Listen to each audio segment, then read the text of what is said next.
بسم اللہ الرحمن الرحیم اللہ الرحمن الرحیم وَإِنَّكَ لَعَلَىٰ خُلُقٍ عَظِيمٍ صدق اللہ العظیم وبلغنا رسولہ النبی الکریم۔ درود پاک۔ الصلاۃ والسلام علیکہ یا سیدی یا رسول اللہ وعلی آلک و اصحابک یا سیدی یا شفیع المذنبین۔ اللہ کریم نے اپنے محبوب کو ہر لحاظ سے بے مثل، بے مثال اور لاجواب بنایا۔ صورت میں، سیرت میں، حسن ظاہری میں، حسن باطنی میں آپ کی مثال نہیں۔ آپ ہر کمال میں تمام انبیاء سے برتر و بالا اور افضل و اعلیٰ ہیں۔ امام بصیری فرماتے ہیں فاق النبیین فی خلق و فی خلق۔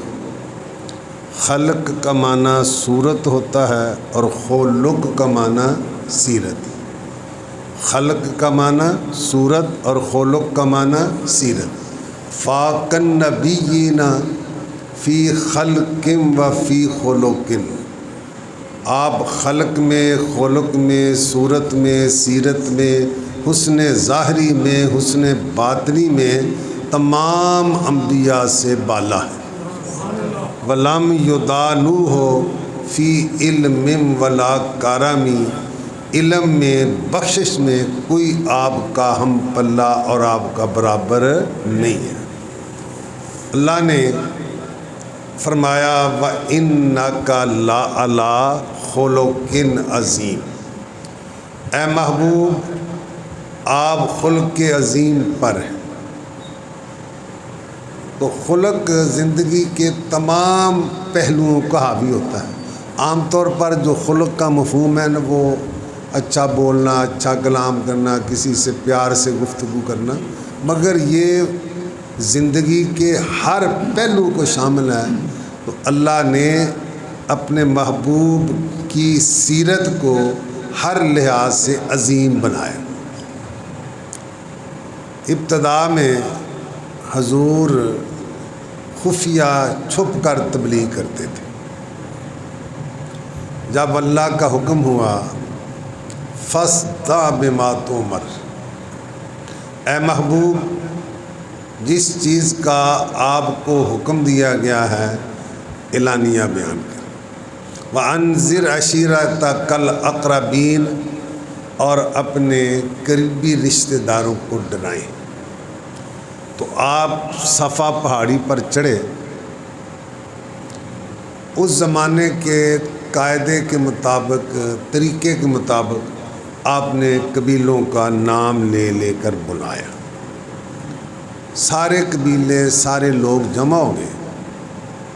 جو نہیں آ سکتا تھا اس نے اپنا نمائندہ بھیج دیا۔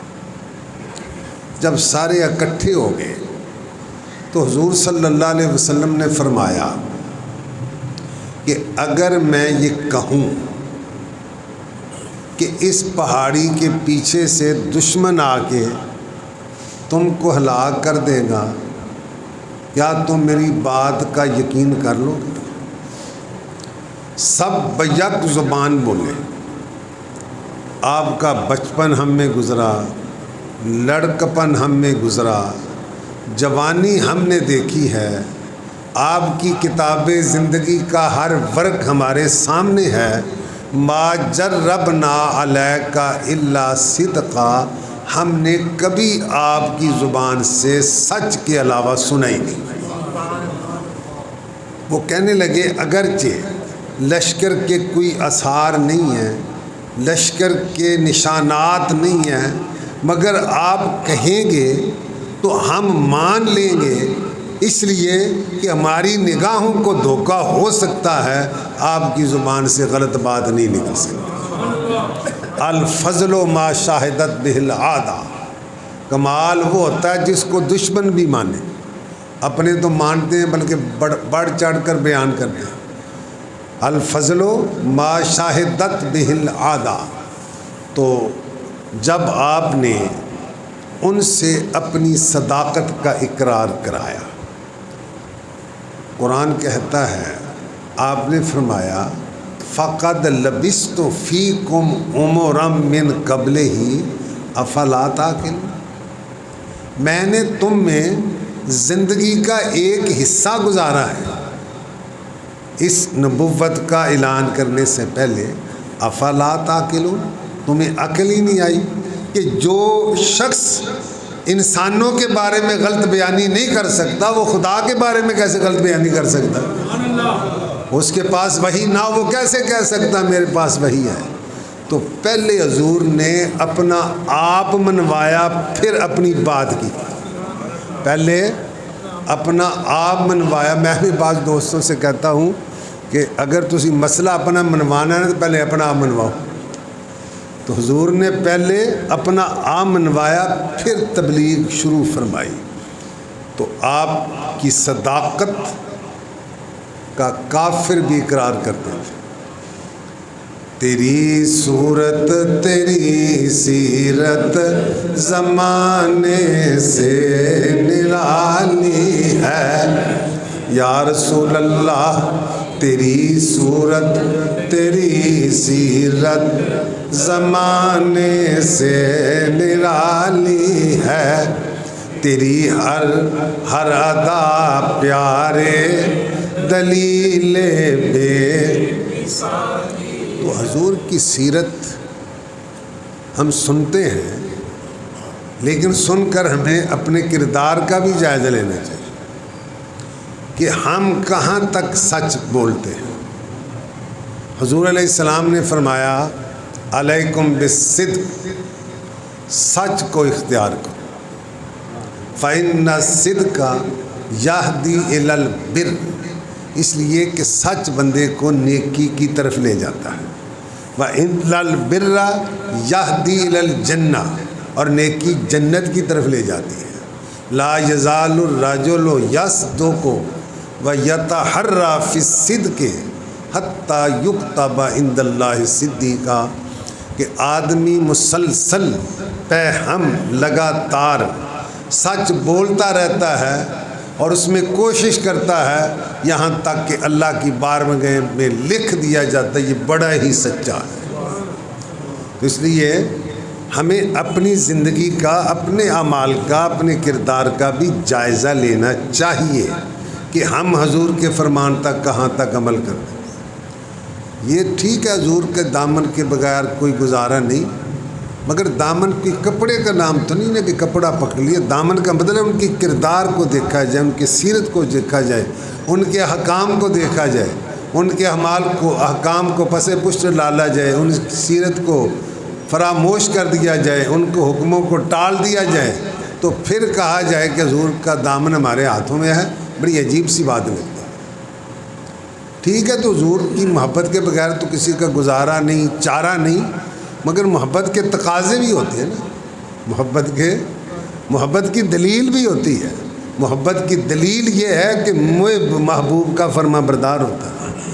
تاثر رسول و تظہر حبہ فإن المحب لمن یحب مطیع، یہ کتنی بڑی عجیب بات ہے کہ رسول اللہ کی نافرمانی بھی کرتے ہیں، محبت کا دعویٰ بھی کرتے ہیں، حالانکہ انسان جس سے محبت کرتا ہے اس کی بات مانتا ہے، اس کا فرما بردار ہوتا ہے۔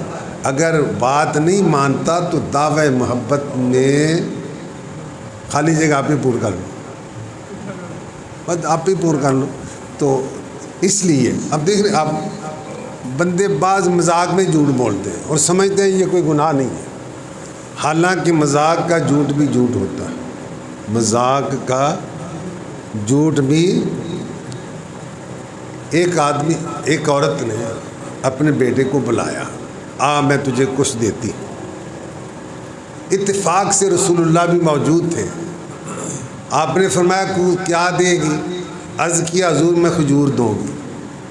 فرمایا اگر کھجور نہ دیتی تو تیرے نامہ اعمال میں ایک جھوٹ لکھا جاتا۔ اب ہماری مائیں، بہنیں، بیٹیاں بچوں کو چپ کرانے کے لیے دن بھر کے کتنے جھوٹ بولتی ہیں، اور پھر بچوں سے توقع کہ وہ سچ بولیں گے، کیسے ہو؟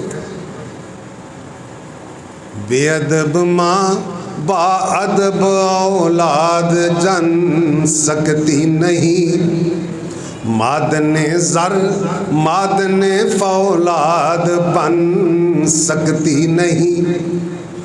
تو جیسا ہم اس کو سبق دیں گے وہ ویسے سیکھے گا۔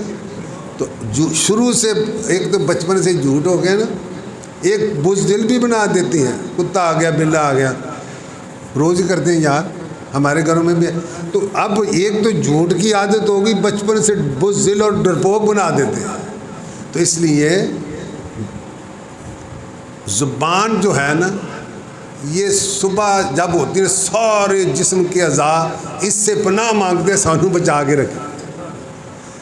زبان سے مجھے پوری حدیث نہیں یاد مگر مفہوم اس کا یہی ہے کہ ہر صبح جسم کے باقی حصے زبان سے کہتے ہیں کہ سانو بچائیں، بلکہ چلو یہ تو حدیث مجھے پکی یاد ہے نا، حضور علیہ السلام نے فرمایا جو مجھے زبان کی ضمانت دے اور شرمگاہ کی ضمانت دے، میں اس کو جنت کی ضمانت دیتا ہوں کہ زبان غلط جگہ استعمال نہیں کرے گا، اپنی عفت و عصمت و پاک دامنی کو محفوظ رکھے گا، میں اس کے لیے جنت کی گارنٹی دیتا ہوں۔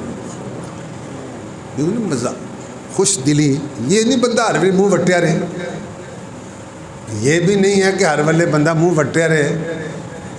مسلمان سے خندہ پیشانی سے ملنا، خندہ پیشانی میں مسکرائیں یار، یہ مسکرانا بھی صدقہ ہے۔ حضور نے فرمایا ان تلقا خاکا بوجہ تلقن، کہ اپنے مسلمان بھائی سے مسکرا کے ملے، خندہ پیشانی سے ملے، یہ بھی صدقہ۔ ادھر کچھ لگتا ہی اس میں کچھ پیسے لگتے ہیں، مفت ثواب۔ حضور کی عادت مسکرانا تھی، جس کی تسکین سے روتے ہوئے ہنس پڑے، جس کی تسکین میں نے تسلی، تسکین کا معنی سکون، جس کی تسکین سے روتے ہوئے ہنس پڑے، اس تبسم کی عادت پہلا کھوں سلام۔ اور نبی مکرم شفیع محتشم صلی اللہ علیہ وسلم بھی صحابہ سے خوش طبی فرماتے تھے، خوش طبی، مگر اس میں کوئی غلط بات نہیں ہوتی تھی، بلکہ ایک حدیث یاد آ گئی، ایک صحابی نے حضور کی ہر بات لکھتے تھے، ہر بات۔ دوسرے نے کہا کہ حضور کبھی خوشی میں ہوتے ہیں، کبھی غصے میں ہوتے ہیں، تو ہر بات لکھنے والی نہیں ہوتی، جیسے ہر بندے کی ہر بات لکھنے والی، انہوں نے یہی سمجھا۔ تو جب انہوں نے لکھنا چھوڑ دیا نا، تو حضور نے فرمایا تم نے لکھنا کیوں چھوڑا؟ عرض کیا حضور کبھی آپ خوشی میں ہوتے ہیں، کبھی غصے میں۔ آپ نے فرمایا اکتب لا یخرج منہ الا حق، میری زبان سے حق کے علاوہ کوئی بات نکلتی نہیں، تو لکھتا رہے۔ وہ دہن جس کی ہر بات، جن آندہ بول دے بھائی، وہ دہن میں نے منہ، وہ دہن جس کی ہر بات، وما ينطق عن الهوى ان هو الا وحی یوحی، وہ دہن جس کی ہر بات چشمہ علم و حکمت۔ ایک دفعہ ایک بندے نے کہا حضور مجھے سواری کے لیے اونٹ عطا فرمائے، سواری کے لیے اونٹ عطا فرمائے۔ تو حضور نے صحابہ سے فرمایا اسے اونٹ کا بچہ دے دو، اونٹ کا۔ کہنے لگا حضور میں نے بوجھ لاد دینے، بچے کو کیا کرنا؟ فرمایا جو بڑا اونٹ ہے وہ بھی تو کسی کا بچہ ہی ہوتا ہے۔ تو خوش طبی بھی ہوگی اور واقعہ حقیقت کے خلاف بھی کوئی بات۔ ایک مرتبہ غالباً آپ نے اپنی پھپھی حضرت صفیہ رضی اللہ تعالی عنہا سے فرمایا کوئی بوڑھی عورت جنت میں نہیں جائے گی. وہ پریشان ہوگی. جب سرکار نے ان کی پریشانی دیکھی تو فرمایا وہیں سب جوان ہی ہوں گے, وہاں کوئی بوڑھا نہیں ہوگا. تو مطلب یہ ہے کہ خوش طبیعت تو جائز ہے, مگر ہم جڑا بندہ رج کے جھوٹ بول کے ہسائے کندے زندہ دینا, حالانکہ حقیقت میں وہ مردہ دل ہے, حقیقت میں مردہ دل ہے. زندہ دلی یہ نہیں ہے, بلکہ زندہ دل وہ ہے جس کو جو خدا کی یاد کرتا ہے. بہرحال تو حضور علیہ السلام نے سب سے پہلے اپنے آپ کو پیش فرمایا اور سچ کو آپ نے اپنی نبوت کی دلیل بنایا. سچ کو آپ نے اپنی نبوت کی, اور یہ وہ مانتے تھے کہ انہوں نے کبھی جھوٹ نہیں بولا. غزوہ بدر یہ باقاعدہ منصوبہ بندی کے تحت نہیں ہوا, ہنگامی طور پر, جس کو آپ ہنگامی پہ نہ لگے تو ایمرجنسی انگریزی زمانے لگ جانا پتہ, یہ ایمرجنسی طور پر جنگ ہوئی تھی. 2 صحابی حضرت حذیفہ اور حضرت ابو حسین یہ کہیں سے آ رہے تھے, جنگ کا انہیں پتہ ہی نہیں تھا. کافروں نے پکڑ لیا اور اس شرط پہ چھوڑا کہ اس جنگ میں تم ہمارے خلاف نہیں لڑو گے. آپ آگے رسول اللہ کی بارگاہ میں دونوں صحابی عرض کرتے ہیں کہ یا رسول اللہ, ہم نے بادل ناخواستہ مجبوری سے وعدہ کیا تو آپ ہمیں لڑنے کی اجازت دیں. اچھا مسلمان کتنے سی بھلا؟ 313. مسلمان کی تعداد کتنی سی؟ کافر کتنے سی؟ 1000. اب ایک سپاہی کی ضرورت تھی کہ نہیں؟ بولو بھائی. 313 کے مقابلے 1000 سے ہے. یہ 2 صحابی عرض کرتے ہیں کہ یا رسول اللہ ہم نے مجبوری سے وعدہ کیا, وہ بھی کافروں کے ساتھ, تو آپ ہمیں لڑنے کی اجازت دیں. میرے آقا نے فرمایا ہم ہر حال میں وعدے کی پاسداری کریں گے. آپ نے 2 جانثاروں کو جنگ سے الگ رکھنا گوارا فرما لیا, مگر عہد شکنی اور وعدہ خلافی کی اجازت نہیں. تیرے خلق کو حق نے عظیم کہا وَإِنَّكَ لَعَلَىٰ خُلُقٍ عظیم. تیرے خلق کو حق نے عظیم کہا, تیری خلق کو حق نے جمیل. خلق میں نے صورت اور جمیل میں نے سونا. تیرے خلق کو حق نے عظیم کہا, تیری خلق کو حق نے, کوئی تجھ سا ہوا ہے نہ ہوگا شاہ, کوئی تجھ سا. تیرے خالق حسن عطا کی قسم, تیرے خالق حسن.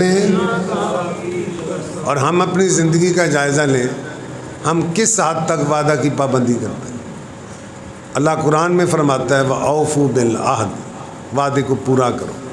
ان العہد کان مسئولا, بے شک وعدے کے بارے میں قیامت کے دن پوچھا جائے.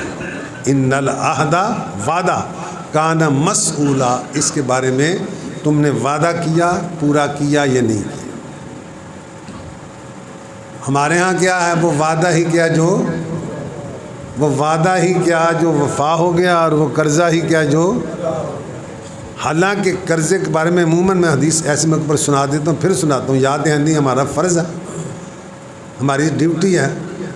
تو اگر تھوڑا فرض ہے یاد کرو تو عمل بھی کرو, نہ کرو کہ ایسی تو اپنا کر دیتا ہے فرض. حضور فرمایا کہ القتل فی سبیل اللہ یکفر کل شیء الا الدین. اللہ کی راہ میں شہید ہو جانے سے سارے گناہ معاف ہوتے ہیں، قرضہ معاف نہیں ہوتا۔ اللہ کی راہ میں شہید ہو جانے سے سارے گناہ معاف ہوتے ہیں، قرضہ۔ حضور اکثر قرض سے پناہ مانگتے تھے، اکثر قرض سے۔ صحابہ نے عرض کی یا رسول اللہ آپ اکثر قرض سے پناہ مانگتے ہیں؟ فرمایا آدمی جب مقروض ہوتا ہے، بات کرتا ہے، جھوٹ بولتا ہے، وعدہ کرتا ہے، خلاف کرتا ہے، کہتا ہے جی فلانے کو لینے پرسوں لے کے دے دیں گے، نہ لینے ہوں نہ دینے ہوں۔ ہاں ایک آدمی قرضہ لیتا ہے، مجبوری بعض اوقات ہو جاتی ہے، وہ اس کو وقت پر ادا کرنے کی پوری کوشش کرتا ہے، تو امید ہے کہ وہ اللہ کی بارگاہ میں مجرم نہیں ہو، اللہ کی بارگاہ میں۔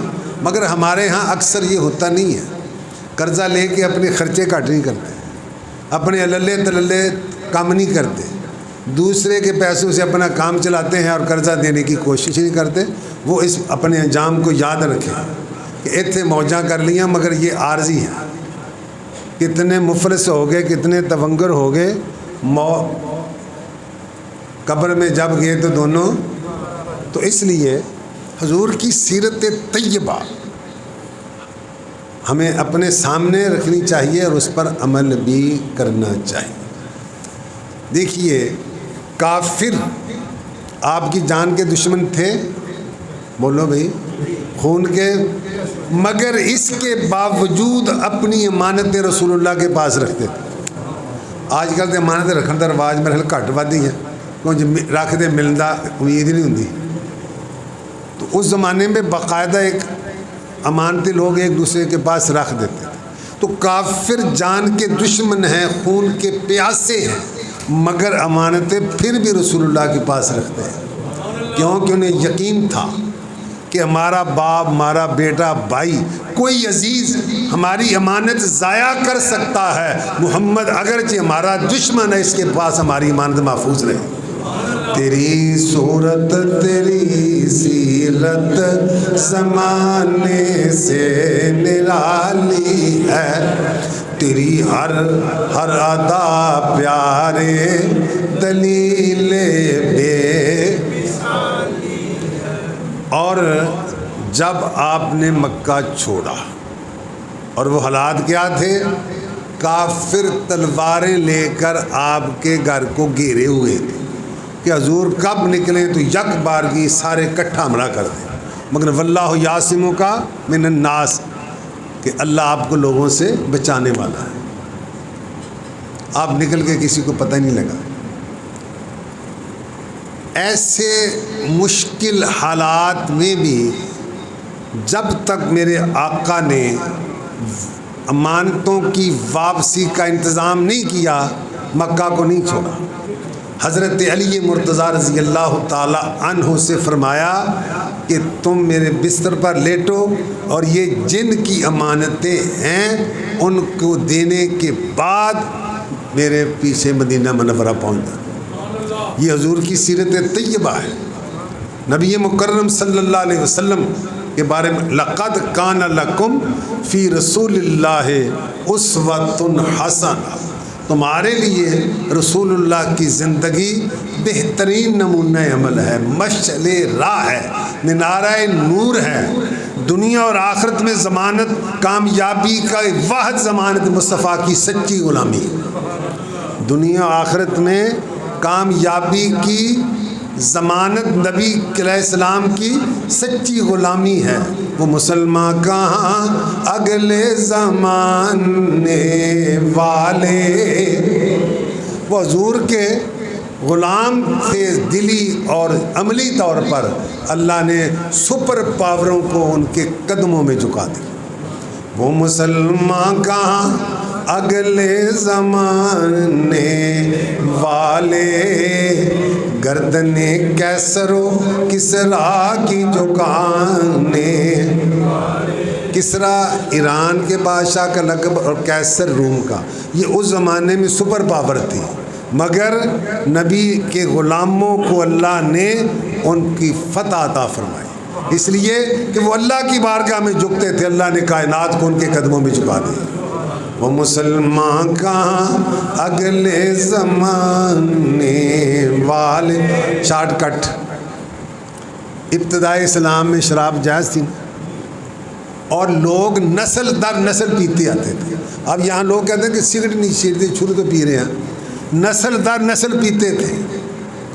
جب قرآن نے شراب کو قطعی حوالے رحم کی طرف قطعی رحم کہ یا ایھا الذین آمنوا انما الخمر والمیسر والانصاب والازلام رجس من عمل الشیطان فاجتنبوہ لعلکم تفلحون. یعنی خلاصہ یہ ہے کہ شراب پلید ہے، اس سے بچ جاؤ. شراب اب سرکار نے پکا حرام کر دیا. تو اس زمانے میں ایسا تو کوئی طریقہ نہیں تھا کہ ایک حکم ہر بیک وقت سب تک پہنچ جاتا.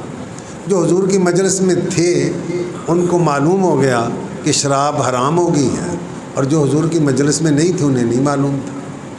شراب کا جام چل رہا ہے، کسی کے ہاتھ میں پیالہ ہے، کسی کے سامنے پیالہ ہے، کسی کے منہ تک پیالہ چھونے والا ہے. آنے والا آ کے کہتا ہے کہ آج سے رسول اللہ نے شراب کو حرام کر دیا ہے. پیالہ منہ کے قریب نہیں جاتا، زمین پر رکھ دیا جاتا ہے. بلکہ ججری فی سیکا کے مدینہ تھے. اس دن مدینہ کی گلیوں میں ساری شراب ہی شراب نظر آتی تھی، جو جمع تھی ساری سب نے گرا دی. تو ان کا یہ مصور دیکھنا تصویر میری یوں بنائی. ان کی سیرت کیا تھی؟ مصور. فوٹوگرافر مصور کہتے ہیں. مصور دیکھنا تصویر میری یوں بنائی ہو، ادھر حکم الہی ہو ادھر گردن جھکائی ہو. مصور تصویر میری یوں بنائی ہو، ادھر حکم الہی ہو ادھر گردن جھکائی ہو. اللہ مجھے اور آپ کو عمل کی توفیق عطا فرمائے.